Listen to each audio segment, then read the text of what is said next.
اللہ کی قسم وفاقی شرعی عدالت کا جج بھی جہنم میں الٹا لٹکا ہوا ہوگا، میری تمنا ہے، اور یہ ہمارے وکیل بھی اور ہمارے ججز بھی، ہمارے حکمران بھی اور وہ علماء بھی جو اس عدالتی خلا پہ خاموش ہیں، آواز نہیں اٹھا رہے، میری تمنا ہے، کیونکہ ان لوگوں نے اتنا بڑا ظلم کیا ہماری فیملی سسٹم کو ڈسٹرائے کرنے میں، ہمارے فیملی سسٹم کو توڑنے میں، girl friend boy friend system کو پروموٹ کرنے میں اس خلا کے ذریعے۔ میں اللہ کے سامنے کہہ دوں گا، اے اللہ میری جو ذمہ داری تھی، میں نے حکومت کے خوف کے بغیر، جیل کچہری اور توہین عدالت کے خوف کے اس قانون کے سے نہیں ڈرا، میں نے جو حق تھا وہ ممبر پہ کھل کے بیان کر دیا، میری ذمہ داری پوری ہو گئی، اے اللہ میں بری ہوں۔ اب اگر کوئی مولوی اس پہ خاموشی اختیار کرتا ہے، کوئی جج اس خلا کو صحیح قرار دیتا ہے، کوئی مولوی اہل حدیثوں میں بعض مولوی ایسا کر رہے ہیں کہ یہ خلا ٹھیک ہے، یہ سارے جہنم میں الٹے لٹکے ہوئے ہوں گے، سارے الٹے، کیونکہ یہ زنا کو پروموٹ کر رہے ہیں، خاندانی نظام کو توڑ رہے ہیں۔ یہ مجھے ایک بات بتاؤ، آپ کو پتا ہو کہ میری بیوی کو ہر وقت یہ رائٹ ہے جب چاہے عدالت سے خلا لے لے، آپ اس کو بیوی کیوں بنائے گا؟ پھر وہ بیوی کس بات کی ہے؟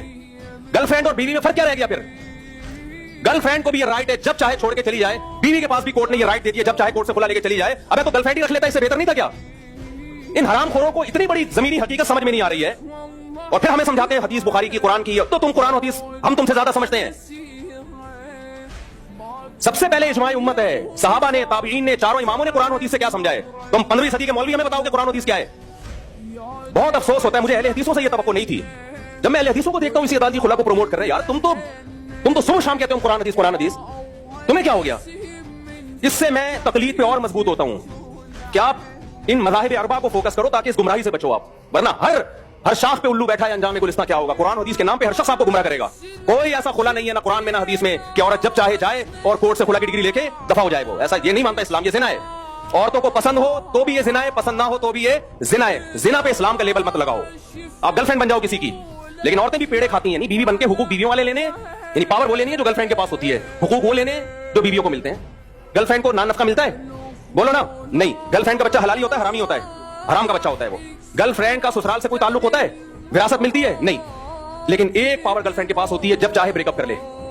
بیوی کو نان نفقہ ملتا ہے، گیس بجلی کا بل ملتا ہے، اس کے بچوں کی علاج معالجہ، ساری زندگی کا سہارا ملتا ہے، لیکن ایک چیز اسلام اس سے لے لیتا ہے، بھائی تمہیں اتنے بینیفٹس مل رہے ہیں تو بریک اپ کا تمہارے پاس رائٹ نہیں ہے۔ ہماری عدالتوں نے اور وفاقی شرعی عدالت نے اس کو مؤثر قرار دے کے کیا کیا ہے؟ عورت کو حقوق بیوی والے دے دیے، یعنی مرد پہ ذمہ داریاں ڈال دی، اور پاور گرل فرینڈ والی دے دی۔ آدمی کا بیڑا غرق،